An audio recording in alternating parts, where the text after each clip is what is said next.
पुनः आप लोगों का स्वागत है आज की कक्षा में। आज का विषय हमारा है स्पीच। स्क्रीन दिख रही है आप लोगों को? चलिए,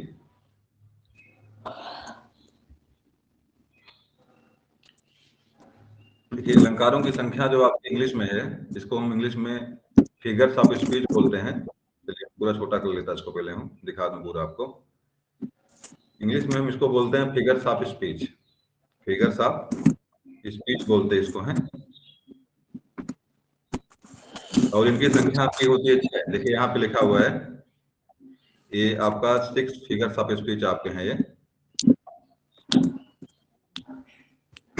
और ये बहुत ही आसान है। आपका यहाँ से एक नंबर आपके जो सुपर अच्छा होगी आपके जो सेकंड लैंग्वेज लिया होगा इसमें से इंग्लिश के रूप में, एक नंबर यहाँ से आपका टच करता है। अमूमन मान लेता हूँ मैं आपके यूपी टेट में तो आएगा ही आएगा।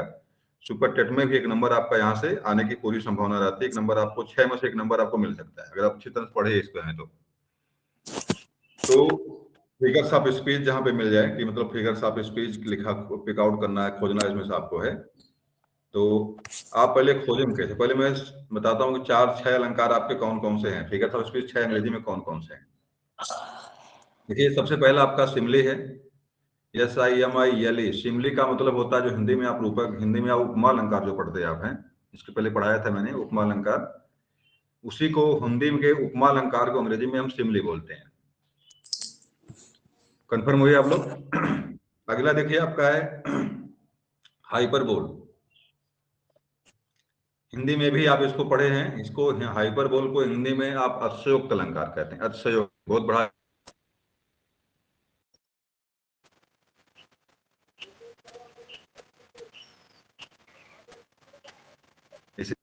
उसमें एक उदाहरण नहीं था जो इसे हिंदी में आपका अलंकार है अतिशयोक्ति, उसी तरह से बिल्कुल सेम चीज आपके इंग्लिश में है, जिसको हम हाइपरबोल के नाम से जानते हैं।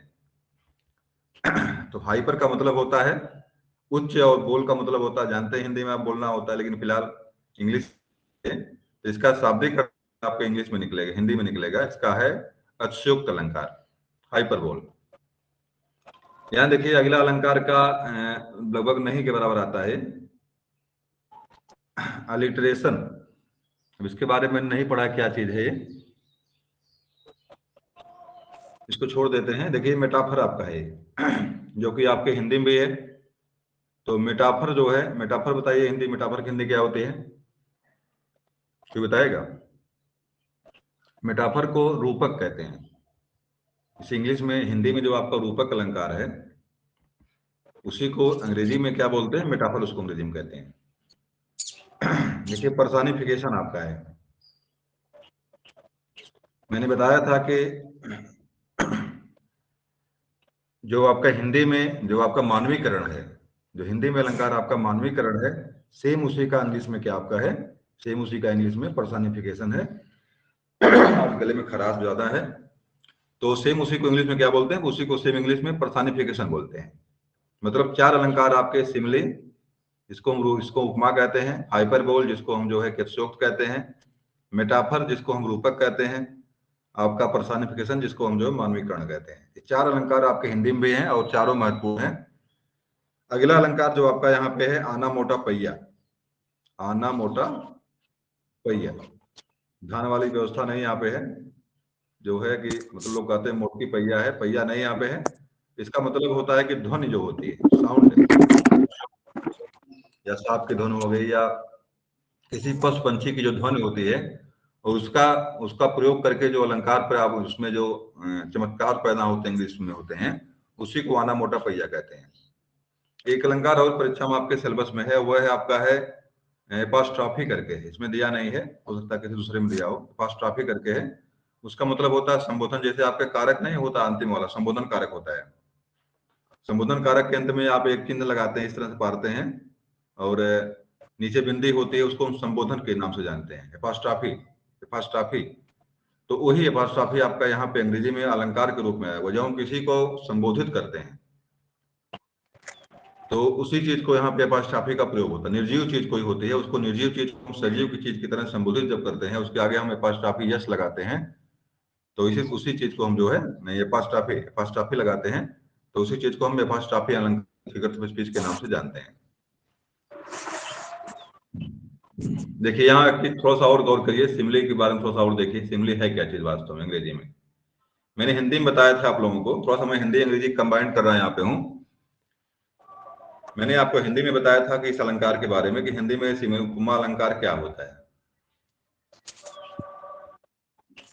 या सिमले या उपमा क्या चीज हिंदी में। आपके हिंदी में बताया था मैंने, जब दो असमान चीजों की हम तुलना करते हैं और तुलना सूची शब्दों का प्रयोग करते हैं, जैसे सा, सरिस, समान, इस तरह के शब्दों का प्रयोग करते हैं, तो वहीं पर आपका उपमा अलंकार होता है। सेम चीज आपके इंग्लिश में भी, बस केवल अंतर दोनों में इतना केवल है कि यहाँ पर हम जो इंग्लिश में लिखते हैं वहां हिंदी में लिखा हुआ है।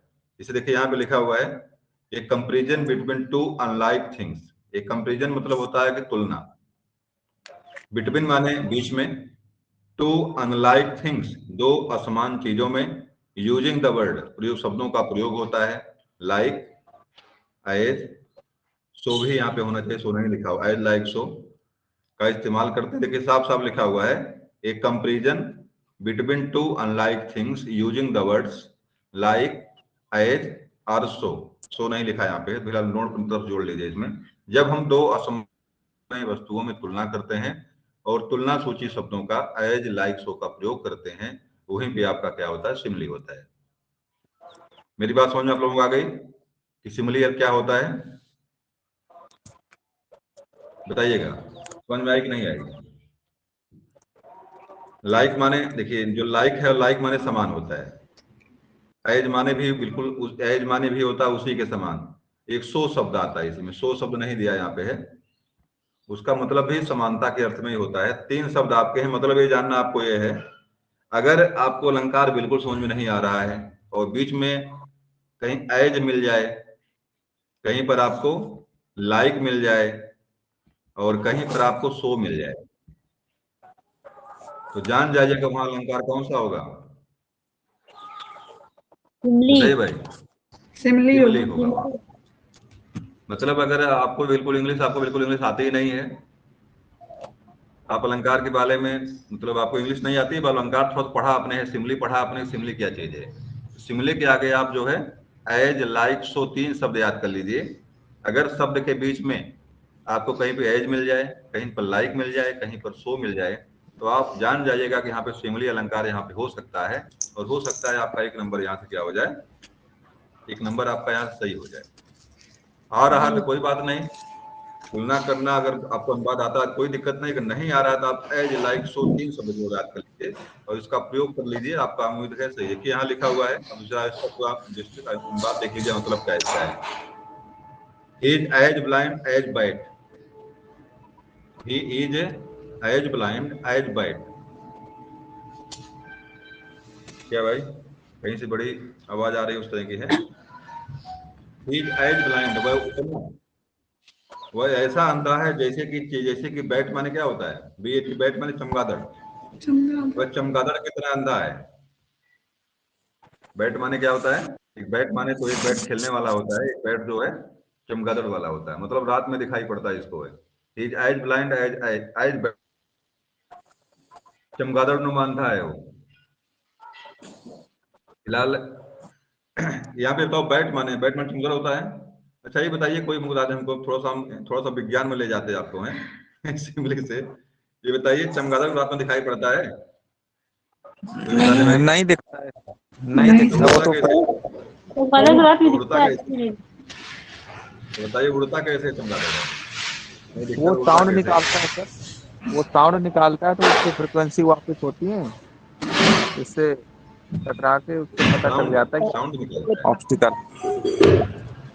श्रव्य और तरंग कोई बताए भाई, साउंड निकलता है कि वो श्रव्य तरंग। श्रव्य तरंग तरंग निकालता है, पराश्रव्य तरंग छोड़, सही सब शुद्ध शब्दावली क्या है, पराश्रव्य तरंग छोड़ता है वो, और पराश्रव्य तरंग को रिसीव करने की क्षमता और छोड़ने की क्षमता मात्र चमगादड़ के पास है, और इसी वजह से जो है रात में वो उड़ लेता है, रात में क्या कर लेता है, वो उड़ लेता है। चलिए पुनः हम आपको ले चलते हैं हाइपरबोल में। हाइपरबोल क्या चीज है, अगला चीज एक चीज और यहाँ देख लीजिए, it is a black as night, it is black as night, वह इतना काला जैसे रात। जैसे यहाँ लिखा हुआ है it is black as night, it is black, यह काला है, एज नाइट। यहाँ पर देखिए इट जो है, एक चीज गौर करिएगा, इट लिखा हुआ है। यहाँ पे कर्ता को इंट्रोडक्टिव इट का प्रयोग हुआ है, न्यूट्रल इट का प्रयोग हुआ है। It is black as night, यहाँ पे जानने का इट का प्रयोग जो होता है बहुत ही मतलब छोटी चीजों के लिए, मेन जो बिल्कुल अस्तित्व मतलब जो बहुत छोटी होती हैं, जैसे चींटी हो गया, इस तरह की चीजों के लिए ईट का प्रयोग होता है। तो उस तरह से कुछ चीज कोई है उसके लिए ईट का किया गया है। मैं यहाँ पे ही भी लिख सकता था, कोई he is black as night, वह इतना काला जैसे रात, मतलब बहुत कोई काला होता है, उसको कहते जैसे रात कितना काला है। यहाँ पे ब्लैक शब्द है और एज शब्द यहाँ पे आपको नोट करना है। यहाँ पे देखिए तुलना दो में हो रही है। इट है यहाँ पे, इट माने कोई चीज, कोई वस्तु कोई होगी, वस्तु मतलब कोई सजीव चीज कोई होगी यहाँ पे। It is black as night, या दो अनसिमिलर थिंग्स होंगे, मतलब दो असमान चीजें होनी चाहिए, मतलब समान नहीं कहना, ऐसा नहीं कि आदमी की तरह आदमी काला मिल जाए, ऐसे नहीं कहेंगे आपके सी एज ब्यूटीफुल ऐसा एज ऐश्वर्या राय, तो फिर मामला गलत हो जाएगा। क्योंकि साफ साफ इसका फंडा होता है आपके सिमिले का, when we compare between two unsimilar things, जब हम दो असमान चीजों में तुलना करेंगे तभी आपका सिमिली होगा, अगर समान तुलना करेंगे सिमिली आपका नहीं होगा। तो ये चीज आपको ध्यान रखना, मतलब दोनों चीजें जो भी हैं ईट से लेकर के आपका जो भी चीजें, दोनों अलग अलग दोनों चीजें हैं, अलग अलग प्रजाति की हैं, अलग अलग चीजें हैं। अगला देखिए यहाँ पे है it's like a bird, see it's like a bird, वो चिड़िया की तरह खाता है, जैसे चिड़िया चुक चुक के जो है दाना उठाती है और खाती है, गिनती है और खाती है। कोई लड़का इस तरह, लड़का लड़की कोई हो, लड़की कोई है जो चिड़िया कितना खाना खा रही है, मतलब हर दाना चुक चुक हर दाना उठा रही है, अलग अलग करके उठा रही है, इस तरह की चर्चा इस तरह से यहाँ पे। तो यहाँ पे देखिए लाइक शब्द आपका है, तो आपको कुछ नहीं, बहुत गौर नहीं करना है इस पर। अगर आपको फिगर्स ऑफ स्पीच परीक्षा में दिया हुआ है, अगर लाइक शब्द कहीं पर आया हुआ है, कुछ भी नहीं पता आपको, मतलब इसमें अनुवाद क्या होगा, क्या मतलब इसका है, कुछ भी पता आपको नहीं। अगर लाइक आया हुआ है, एज आया हुआ है, सो आया हुआ है, तो आप एक तरह से आप यहाँ रिस्क ले सकते हैं, आप इन पर टिक कर देंगे तो आपका हो सकता है फिगर स्पीच आपका सिमिली सही हो जाए। सिमिली का मतलब एज लाइक सो बीच में कहीं पर इस्तेमाल हुआ हो तो मान जाइए कि आप सिमिली अलंकार वहां पे हो सकता है, आपका सही हो सकता है। अगर आ रहा है तो अच्छी बात है भाई, बढ़िया देखिए उसको। अगला देखिए हाइपर, हाइपर बोल, हाइपर बोल, हाइपर लिंक होता है, और हाइपर बोल यहाँ पे लिखा, हाइपर का मतलब है अति, हाइपर का शाब्दिक अर्थ क्या होता है, अति, और स्योक्ति उक्ति होता है, अतिशय धन उक्ति। हिंदी में अगर आप जाएंगे, मैं कहूंगा अतिशयोक्त अलंकार का संधि विच्छेद कर लीजिए आप, तो अतिशयोक्त होता है, अतिशय धन उक्ति, मतलब कोई बात ऐसी कह दीजिए जो जनमानस में या आपके व्यवहार में बिल्कुल प्रयोग के बाहर हो, जिसका आप जिस पर बिल्कुल विश्वास ही ना कर सकें आप, या जो जनमानस में या जो जन सामान्य में या जो व्यवहार में नहीं हो सकता है, उस चीज का कोई काम अगर कोई कर ले जाए, इसको मान लीजिए कि वहां पे हाइपर बोल आपका है, या अतिशयोक्त अलंकार वहां पे। जैसे एक आपके परमाणु रासो किसने लिखा बताओ भाई, परमाणु रासो किसने लिखा हुआ है? चंद्रबरदाई ने। नहीं, चंद्रबरदाई ने पृथ्वीराज रासो लिखा हुआ है, चंद्रबरदाई ने जगनिक, पृथ्वीराज रासो लिखा हुआ है, जगनिक ने जो है परमाणु रासो लिखा हुआ है। और ये डिंगल या पिंगल भाषा में है, डिंगल या पिंगल शैली में लिखी हुई है, मतलब खूब डींग हाँकने वाली भाषा जो है। और उसमें एक लाइन मुझे याद आ रही, मैं बता रहा हूँ आप लोगों को, जय दिन जन्म भय लाला के धरती धसर अढ़ाई हाथ। जिस दिन अल्लाह का जन्म होता है उस दिन क्या होता है, उस दिन पूरी धरती क्या हो गई, पूरी धरती जो है अढ़ाई हाथ नीचे घुस गई। बताओ ये संभव है? क्या संभव है? नहीं संभव है। लेकिन फिलहाल डींग हाँकने वाली भाषा है, पिंगल या पिंगल भाषा ही उसकी है भाई, डींग हाँकने वाली भाषा में लिखा गया है।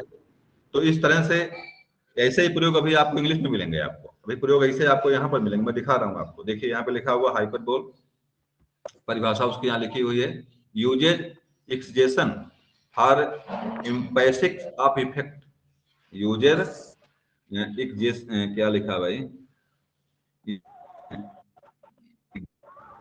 चलिए exaggeration for the emphasis of the effect, कुछ इसका मतलब कोई बताएगा क्या, इसका मतलब क्या होता है?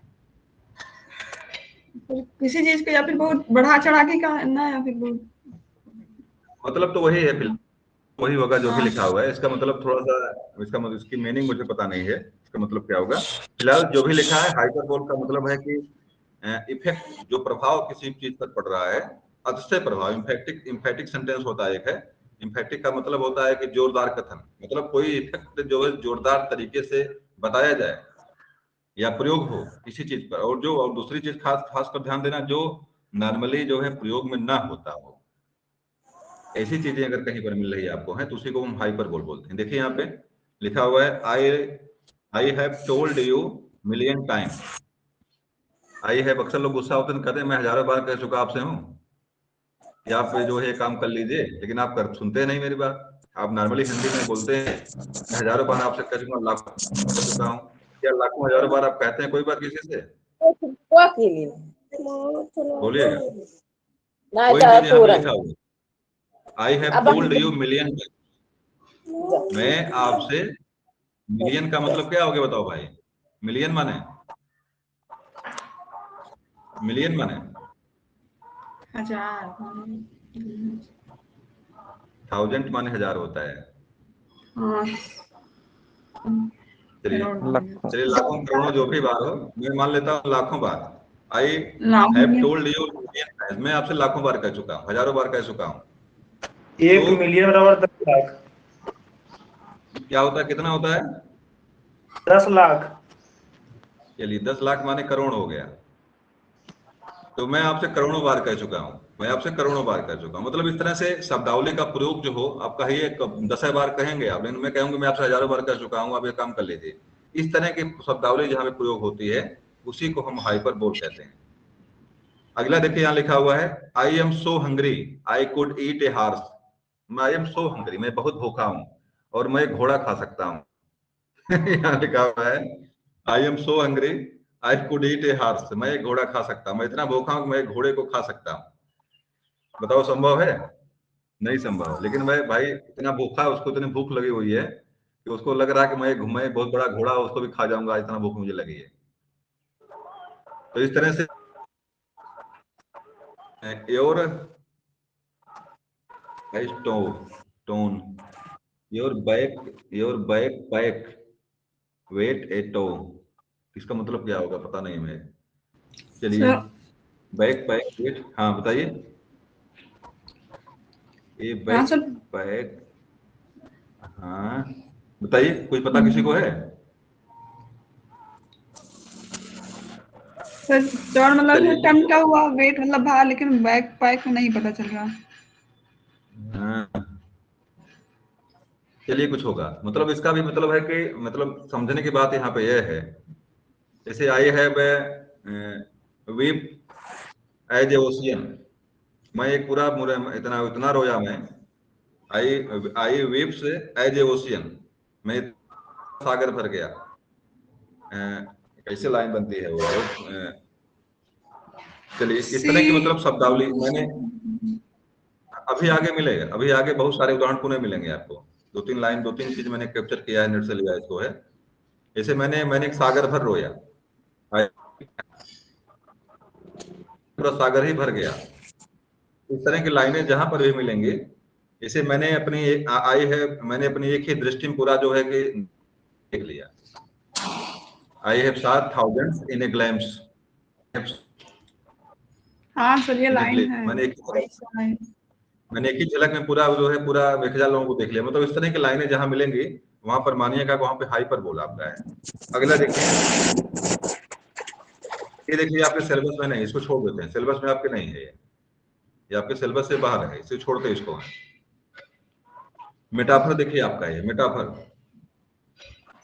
मेटाफर का मैंने बताया कि मेटाफर का मतलब होता है रूपक अलंकार। जैसे हिंदी में आपके रूपक अलंकार होता है, बिल्कुल सेम आपके इंग्लिश में क्या है, मेटाफर है।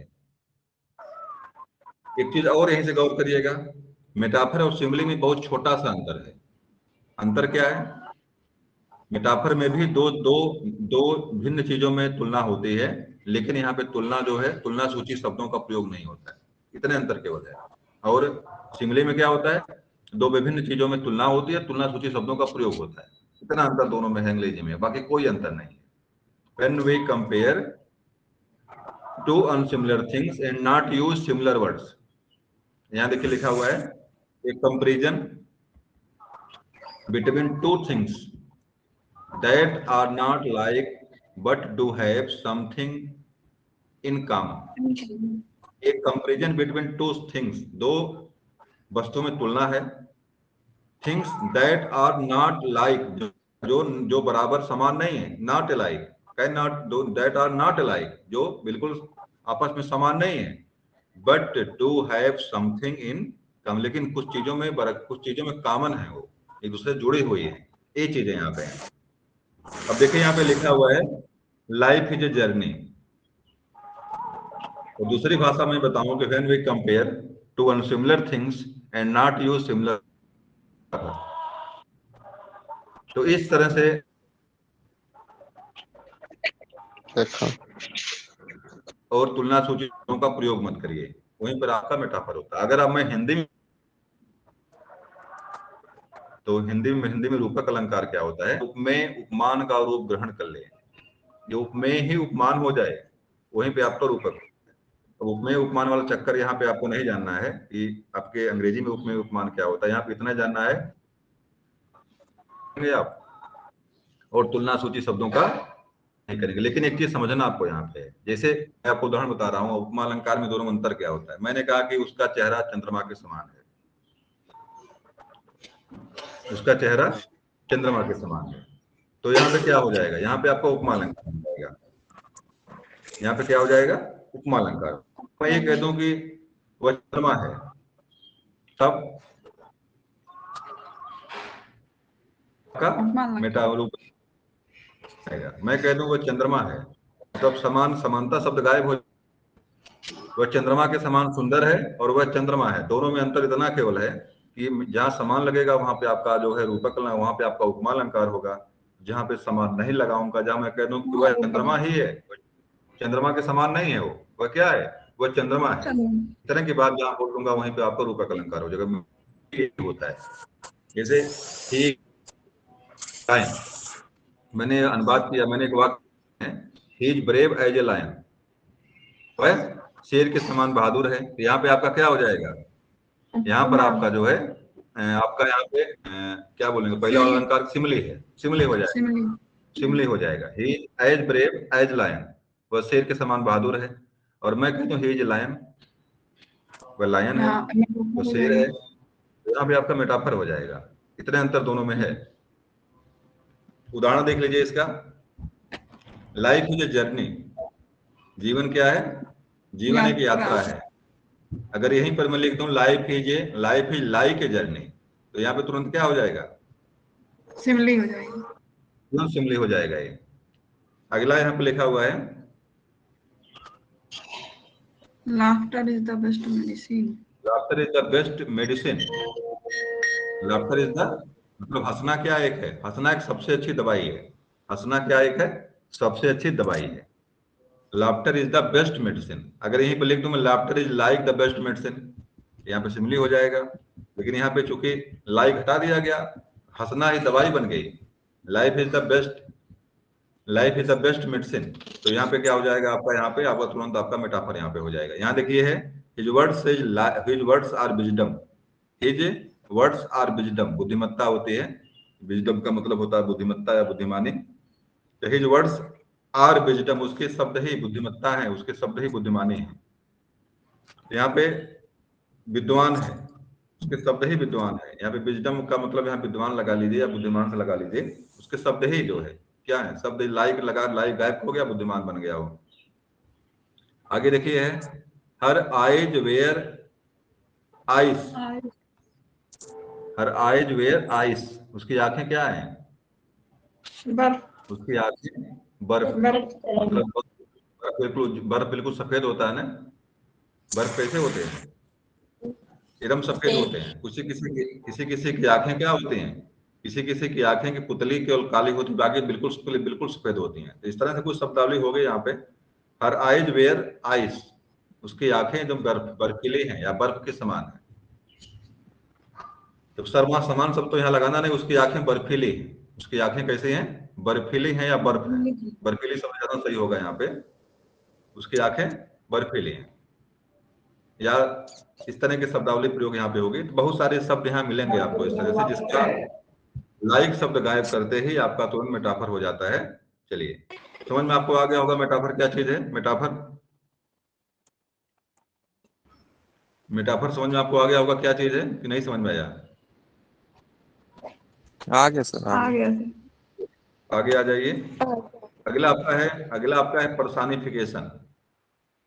पर्सनिफिकेशन, मानवीकरण। यहाँ देखिए पर्सन लिखा हुआ है। Person, person, PERSON।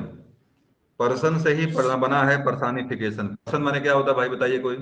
पर्सन माने क्या होता है? व्यक्ति। व्यक्ति। व्यक्ति होता है या मानव होता है, व्यक्ति या मानव। फिकेशन का मतलब होता मानवीकरण है होता उसी का रूप करण कह सकते हैं इसको आप, मनईकरण। अगर आप भोजपुरी भाषा में बात करेंगे तो इसका हो जाएगा मनईकरण। अगर शुद्ध हिंदी में बात करेंगे तो कहेंगे मानवीकरण। और अगर व्यक्ति पर बात करेंगे तो व्यक्तिकरण हो जाएगा। फिलहाल जो जो आपके हिंदी में जो इसका शब्दावली लिखी हुई है वह है मानवीकरण। क्या उसका मतलब क्या होता है? मानवीकरण होता है। तो मानव की करण का मतलब क्या होता है? कोई निर्जीव चीज कोई जब होती है, कोई निर्जीव चीज, नॉन लिविंग थिंग्स कोई जब होती है, और जब लिविंग थिंग्स की तरह बात करती है, लिविंग ऑब्जेक्ट की तरह बात करती है, तो वहीं पर आपका पर्सनिफिकेशन, मतलब कोई व्यक्ति निर्जीव चीज कोई हो और एक व्यक्ति की तरह जो है बातचीत करे, आपसे बतियाने लगे। कोई पहाड़ कोई खड़ा है, आपसे आपसे बात करने लगे। कोई चीज जो बोल ना पाए, पेड़ कोई खड़ा है आपसे बतियाने लगे। कोई बर्फ कोई है आपसे बात करने लगे, तो मतलब आदमी की तरह व्यवहार करने लगे। तो वहीं पर आपका क्या होता है? वहीं पर आपका होता है पर्सनिफिकेशन। अभी देखिए इसके पहले उदाहरण एक आया था, अ, अंबर पनघट पर डुबो रही तारा घट उषा नागरी। जयशंकर प्रसाद ने लिखा इसको है, अंबर पनघट पर डुबो रही तारा घट उषा नागरी। धीरे धीरे तब शांत संध्या सुंदरी है, सुबह का वर्णन संध्या सुंदरी। उषा जो है अंबर रूपी पनघट पर अपने जो है मटके को डुबो रही है। उषा, बताओ उषा क्या है? ये कोई निर्जीव चीज है, कोई सजीव चीज कोई है? क्या उषा पनघट पर कोई चीज डुबो सकती है? ये काम कौन कर सकता है? ये काम एक व्यक्ति ही कर सकता है, एक आदमी ही कर सकता है। पानी गगरी लेके पनघट पे जाए और वहां पे जाकर अपना पानी को डुबो।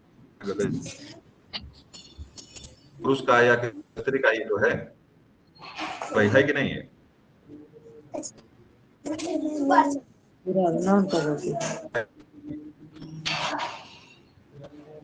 मेरी आवाज आप लोगों को नहीं मिल रही क्या? आ रही। गगरी ले जाके पानी भरना काम नहीं, उषा का काम नहीं है, इसलिए काम। लेकिन जब कोई कोई निर्जीव चीज, प्रकृति या नेचर जो है, जब आपके एक सजीव की तरह काम जहाँ पे करती हुई दिखाई पड़े, वहीं पर जानिएगा कि आपका यहाँ पे पर्सनिफिकेशन आपका है। यहाँ पर आपको अर्थ निकालना ही पड़ेगा, बिना अर्थ निकाले आप जाएंगे। इसलिए आपको थोड़ा सा चीजों को जानना जरूरी होता है कि बिना इसके आप निकाल। देखिए यहाँ लिखा हुआ है giving human quality, giving human qualities to animals, intimated object और ऑब्स्ट्रैक्ट नोशन। यहाँ पे लिखा गिविंग ह्यूमन क्वालिटी, आदमी की तरह गुण आ जाए, टू एनिमल किसी पशु में, इनिमेट इन एनिमेट ऑब्जेक्ट कोई निर्जीव चीज में, और ऑब्स्ट्रैक्ट नोटोरियस मतलब कोई निर्जीव चीज में। देखिए मेरी मेरी इंग्लिश जो है इंटर तक ही है। अगर मैं इसको पढ़ नहीं पा रहा हूँ, इसका अर्थ नहीं निकाल पा रहा हूँ, तो बहुत दिक्कत में मत सोचिएगा मुझे बहुत इंग्लिश आती है मैं पढ़ नहीं पा रहा हूँ। इंटर तक ही पढ़ा हूँ मैं। लेकिन फिलहाल जो चीजें आपके काम की हैं, जिन चीजों को आपको समझना है, जो चीजें परीक्षा में आप जाएंगे, उतना तो मैं जानता हूँ कि आपको ये चीज जान जाएंगे तो आपको परीक्षा में काम करेगी आपको। तो यहाँ पे इसका तात्पर्य, इसका यहाँ पे जो है पर्सनिफिकेशन तात्पर्य जो यहाँ पे है कि किसी निर्जीव चीज कोई जब हो और सजीव चीज की तरह काम करे, तो वहीं पर जानिएगा कि आपका वहां पे पर्सनिफिकेशन आपका वहां पे है, वहां पे आपका मानवीकरण अलंकार है आपका वहां पे। इसे देखिए यहाँ पे लिखा हुआ है, यहाँ लिखा हुआ hyena laughed, the fog crept, the wind hollowed, the snowflakes danced. तीन चीज देखिएगा यहाँ पे हाइना है, यहाँ पे देखिए दो चीजें लिखा हुआ है, एनिमल भी लिखा हुआ है, human quality to animal, inanimate क्या लिखा हुआ है, inanimate object or the abstract notion, मतलब मिला जुला कोई पशु कोई हो जाए, कोई निर्जीव चीज हो जाए, कोई प्राकृतिक हो जाए जो आपके आदमी की तरह बात करे, आदमी की तरह गुण पकड़ ले वो। यहाँ पे देखिए हाइना है, हाइना हंस रहा है, तो हाइना हंसते कोई देखा है? क्या हाइना भी हंस सकता है? नहीं जी। आप एक गुण मात्र वे गुण हंसने वाले क्वालिटी मात्र जो है कि पुरुष के पास है या मतलब मानव के पास है। आपके त्वचा में 12-13 हड्डियां होती हैं जो हंसने में आपका सहयोग करते हैं। आपका जो चेहरा है, फेस है आपका, उसमें 12 प्रकार की हड्डियां हैं जो आपको हंसने या भाव को दिखाने में प्रदर्शित करते हैं। बाकी किसी पशु के पास ये गुण नहीं है। कुछ कुछ पशु जो होते हैं थोड़ा सा अपने भावों को प्रकट करते हैं खेल कूद करके, उछल कूद करके, बाकी हंसने वाला गुण मात्र मानव के पास है। यहाँ पे हाइना हंस रहा है, इसका मतलब क्या हो गया?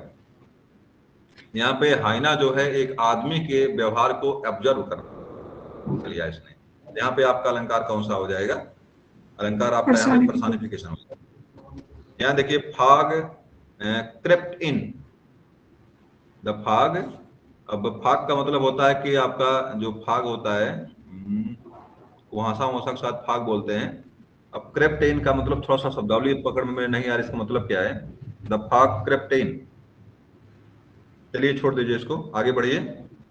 द विंड हालोड, द विंड हालोड,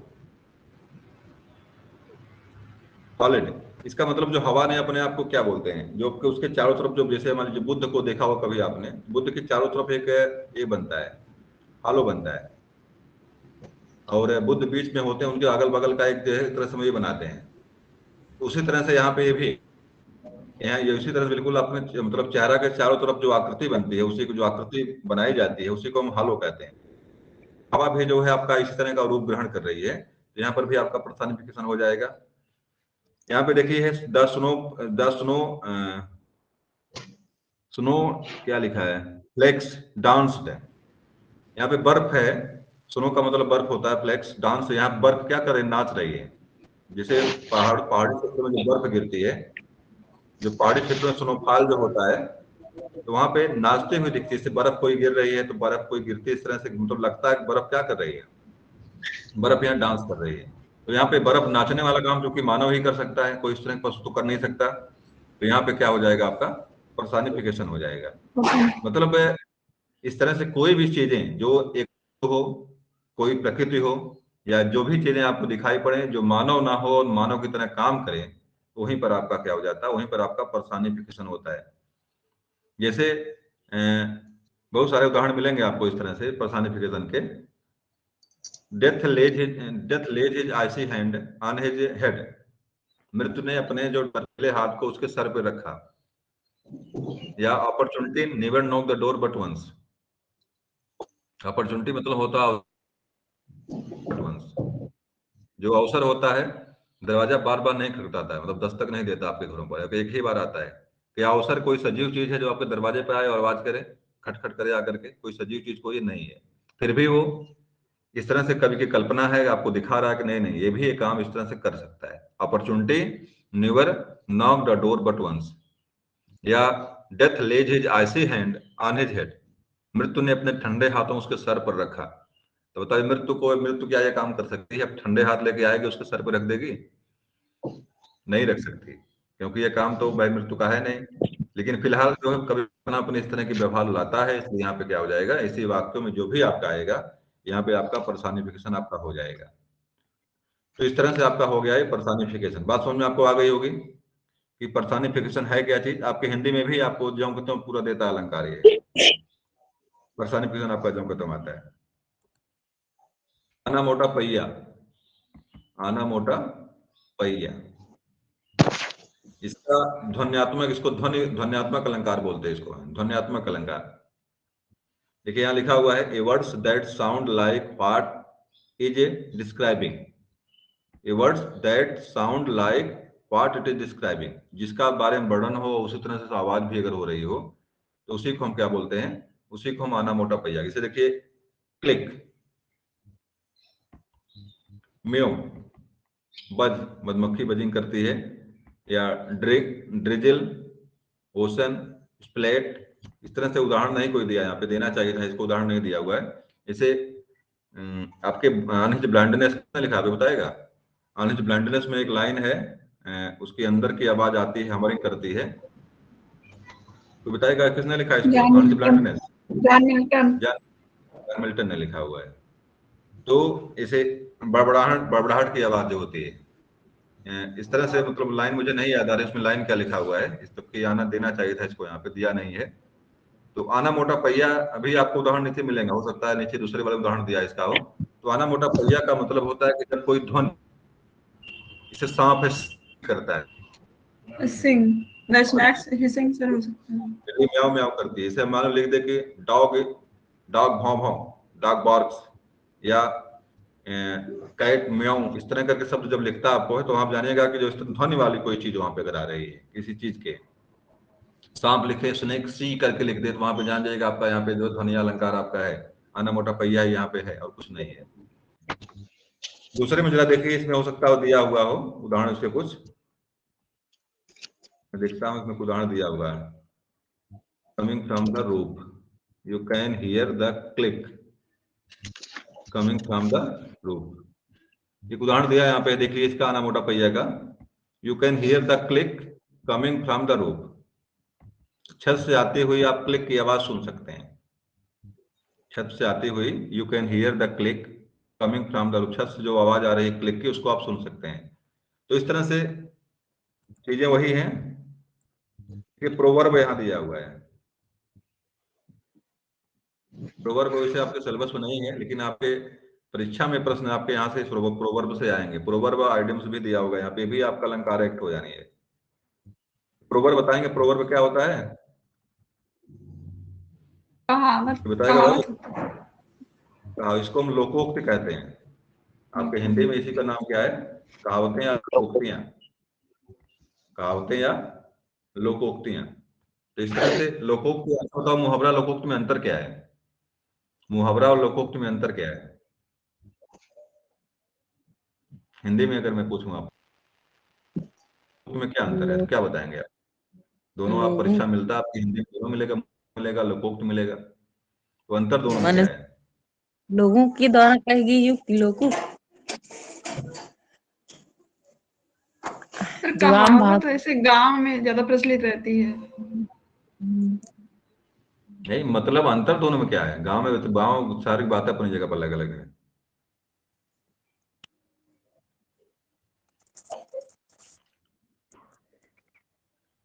अंतर है, बात है।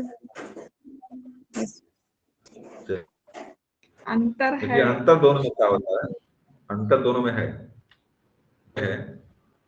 जो लोकोक्त होती, लोगों द्वारा कहती कि लोगों के द्वारा कही गई उक्ति लोकोक्ति बन जाती है, शाब्दिक अर्थ ही छिपा उसमें है। वही लोगों तो के द्वारा बता कही गई उक्ति ही क्या है? लोकोक्ति है। लोगों लोगों ने जो कह गया, लोगों ने जो कह दिया उक्ति बन गई, वही लोकोक्ति बन गई। अब लोगों के द्वारा कही गई उक्ति लोकोक्ति कैसे बन गई? अब मुहावरा कैसे बनती है? ये रूढ़ जब हो जाए, हो एक बार किसी ने कहा और बार बार उसी को कहते कहते लोग बहुत लंबा प्रचार दिया उसको, लंबा प्रचारित कर दिया उसको, बाद में किसी विषय हो गई जाकर, फिट हो गई जाकर के, तो वही मुहावरा बन जाती है, वही आपके लोकोक्ति बन जाती है। का वर्षा जब कृषि सुखानी, जैसे आपके लाइन मिलती है एक है, का वर्षा जब कृषि सुखानी, उस वर्षा का फायदा क्या जब कृषि सूख गई हो, तो क्या है? मुहावरा है ये? बताओ, मुहावरा एक लोकोक्ति क्या चीज है? ये लोकोक्ति है, ये लोकोक्ति है, मुहावरा नहीं है। लोगों द्वारा कही गई जो है धीरे धीरे बातें जो है अपनी जो है फिट हो गई है, लोगों ने इसके दिमाग में बिल्कुल फिट हो गई, जनमानस में आके बैठ गई है, और धीरे धीरे मुहावरे का रूप लोग इसको लगातार प्रयोग करते रहे हैं, और चमत्कार से भाषा के बोलने में चमत्कार उत्पन्न होने लगा इससे। तो यही पर आपका क्या हो जाता है, आपका वहीं पे जो लोकोक्ति बन जाती है। मुहावरा जो होता है एक विशेष शब्द होते हैं, और शब्दों में शब्दों के माध्यम से चमत्कार उत्पन्न होता है, वहीं पे आपका जो है, जैसे क्या बोलते हैं,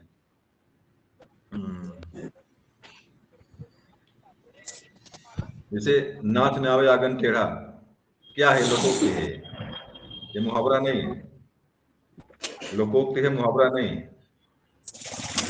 तो इस तरह के शब्द जो आपके मिलते हैं, जो बिल्कुल जनमानस में बोलते बोलते प्रयोग भाषा में आपके आगे, उसी की लोकोक्ति बातें। आप मुहावरे का जो है इसमें शब्दावली मेरे पास नहीं आ रही, मुहावरे के लिए क्या बोलूं मैं, बहुत सारे मुहावरे हैं। चलिए ठीक, आगे बढ़ते हैं, हम इसको बाद में सोचेंगे उसके बारे में। भाग जाना 9-2-11 देखिए 9-2-11 होना।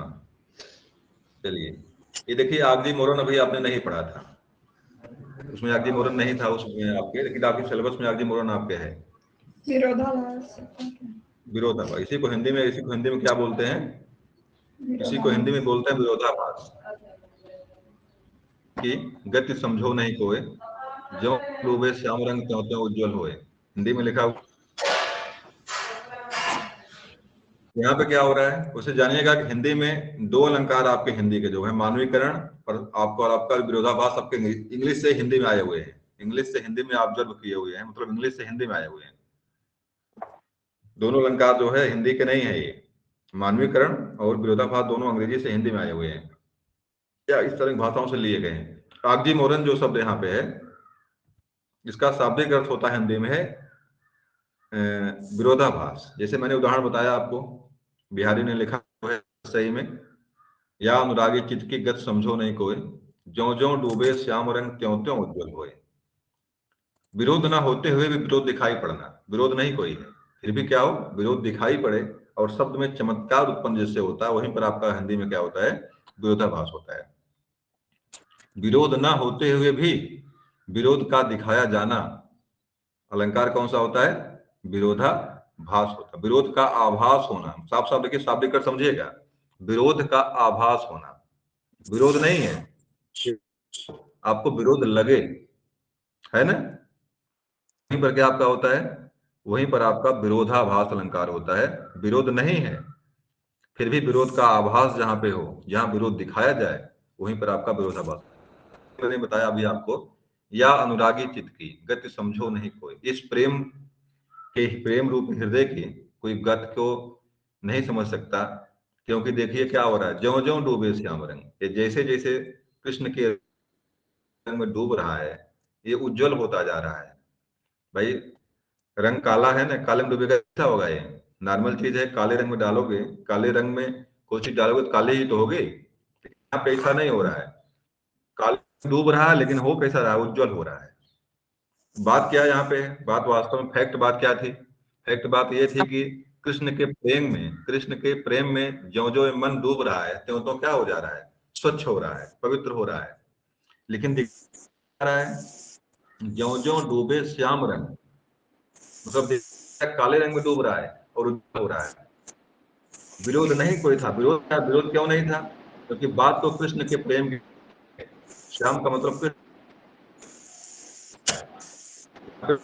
रंग दिखाया गया और उज्जवल का यहाँ पे था, पवित्र होने से था, लेकिन तो कहने का मेरा तात्पर्य यहाँ पे यह है, आगरी मोरन से या विरोध ना हो फिर भी विरोध दिखाया जाए, विरोध का यहाँ पे हो, वहीं पे आपका क्या है, वहीं पर आपका विरोधाभास। बात समझ में आ गई कि नहीं आई?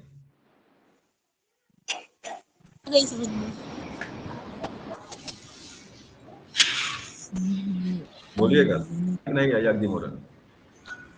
आ गया सर। अरे भाई हिंदी में समझ में नहीं आया, हिंदी में समझ में, हिंदी में समझ में नहीं आया। सर एक दूसरे के जो विरोधी हो, कंट्राडिक्ट ईच अदर लिखा है। विरोधी शब्द का प्रयोग हो लेकिन विरोध ना कोई हो, Yes. दोनों बातें याद रखिएगा, शब्दों का विरोध कोई ना हो, उसके अर्थ में कोई व्यवधान ना पड़े। देखिए यहाँ पे लिखा हुआ है, An oxymoron is a figure of speech in which two terms appear to contradict each other. An oxymoron एक विरोधाभास अलंकार वह अलंकार है, in which माने जिसमें two terms दो कंडीशन हो, दो कंडीशन दिखाई पड़े, to contradict माने विरोधी, each other माने आपस में। एक विरोधाभास अलंकार वह है जिसमें दो विरोधी कंडीशन जो है, विरोधी दृश्य आपस में दिखाई पड़े, वहीं पर आपका क्या है, वहीं पर आपका विरोधाभास है, यहाँ पे दिया हुआ है। Deafening silence, almost timeless, fresh frozen,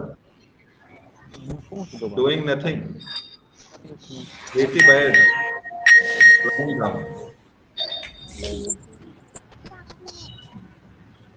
देखिए साइलेंस का उल्टा, देखिए उल्टा शब्द यहाँ पे इससे रेगुलर इरेगुलर, हैविंग नथिंग, इस तरह करके बहुत सारे शब्द मिलेंगे आपको। जैसे स्वीट पॉइजन, जैसे मैं लाइन लिख दूं यहाँ पे, यहाँ उदाहरण नहीं साफ साफ दिया हुआ है, उदाहरण में ये मैं लिख सकता यहाँ पे हूँ कि smoking is a sweet poison. Smoking क्या ये है? Smoking is a sweet poison. भाई कहीं से आवाज आ रही थी, चलिए ठीक, अपनी आवाज मैनेज करेंगे ठीक रहेगा। Smoking is a sweet poison. Smoking, smoking का मतलब होता है कि क्या बोलता है, स्मोकिंग मतलब होता है कि धूम्रपान करना। स्वीट पॉइजन, स्वीट माने होता है मीठा, पॉइजन माने जहर होता है। तो धूमपान कैसा है? धूमपान मीठा भी है जहर भी। मीठा जहर भैया दो शब्दावली में आए नहीं आए, मीठा भी आया जहर भी आया। He is regular, he is regular irregular, वो अनियमित रेगुलर, अनियमित जो है अनियमित आने वाला, मतलब क्या नाम है शब्दावली क्या भाई इसकी बनेगी?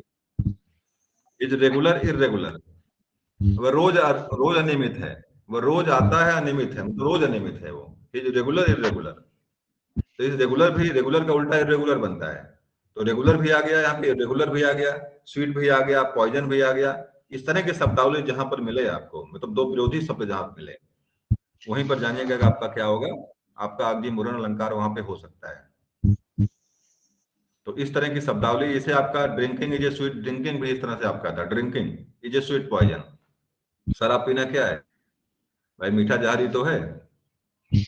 शराब पीना जो है, शराब लोग पीते हैं, शराब पीते हैं लोग मस्ती के लिए, अंत में क्या फेफड़ा बड़ा खराब हो जाता है, लीवर खराब हो जाता है, और क्या होते हैं हफ्ते हफ्ते।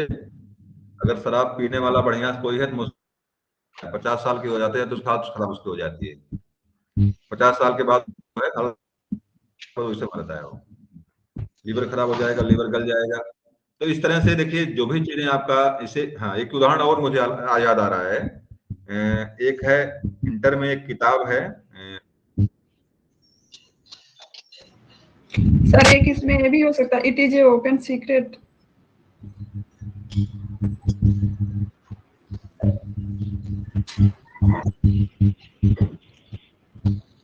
मतलब एक जो क्या बोलते हैं, एक जो प्रशंसनीय है होता है, उसके पास कुछ भी नहीं, लेकिन क्या उसके पास सब कुछ।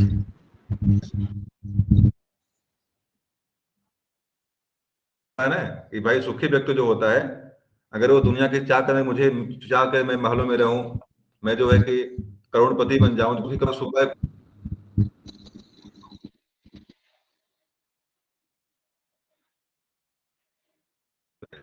इसीलिए वहां लिखा गया था हैविंग नथिंग, हैविंग नथिंग, उसके पास कुछ भी नहीं था।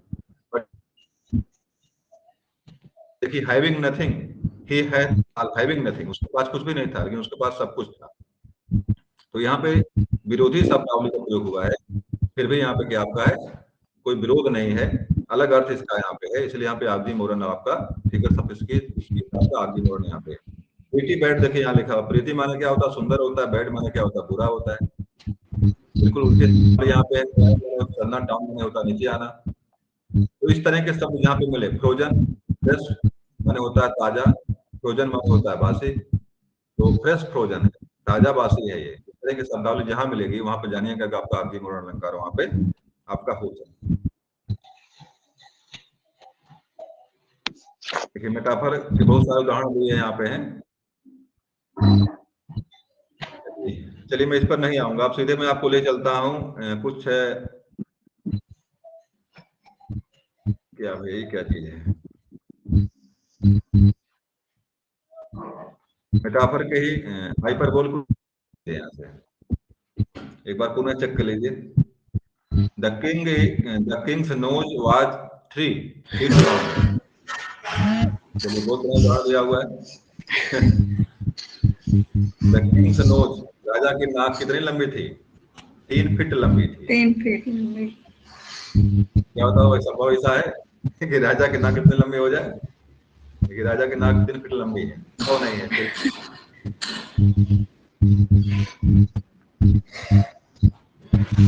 My dad can lift over 2 tons। मतलब एक बच्चा है, तो यहाँ पे बच्चा एक है, छोटा सा लड़का है, पिताजी उसके खड़े हैं और वो क्या कह रहा है, my dad can lift over 2 tons। मेरे पिताजी तो 2 कुंतल सकते हैं।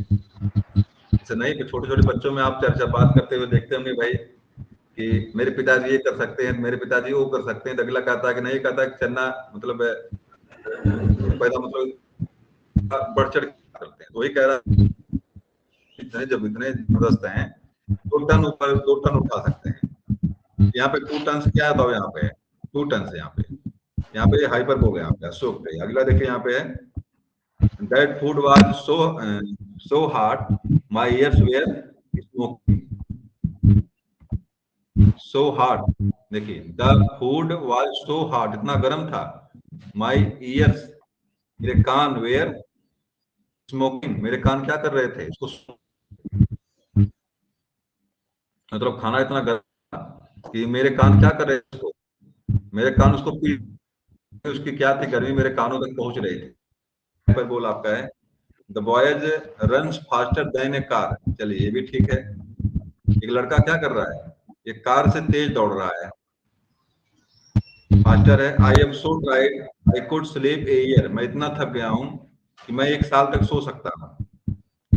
आई am so tired I could sleep a year, क्या मैं इतना थक गया हूं मैं 1 साल सो सकता हूं। I am 20 feet tall this month, I am 20 feet tall this month, मैं इस महीने में कितना हो जाऊंगा, 20 फुट का हो जाऊंगा। चलिए अब ये स्नोतरी नहीं इसमें गया, तो स्नोतरी भी थी इसमें, कहाँ चली गई भाई, 1 मिनट।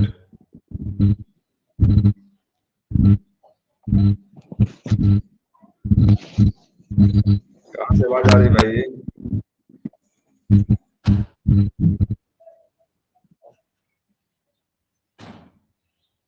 चलिए प्रश्नोत्तरी थी लेकिन इसमें दिख नहीं रही कहीं है प्रश्नोत्तरी, मैंने सेव तो किया था लेकिन कहाँ चली गई। चलिए फिलहाल आप करते हैं, अब आप कुछ पूछ सकते हैं, आप लोग कुछ ना कुछ आए तो। इस क्लास को हम समाप्त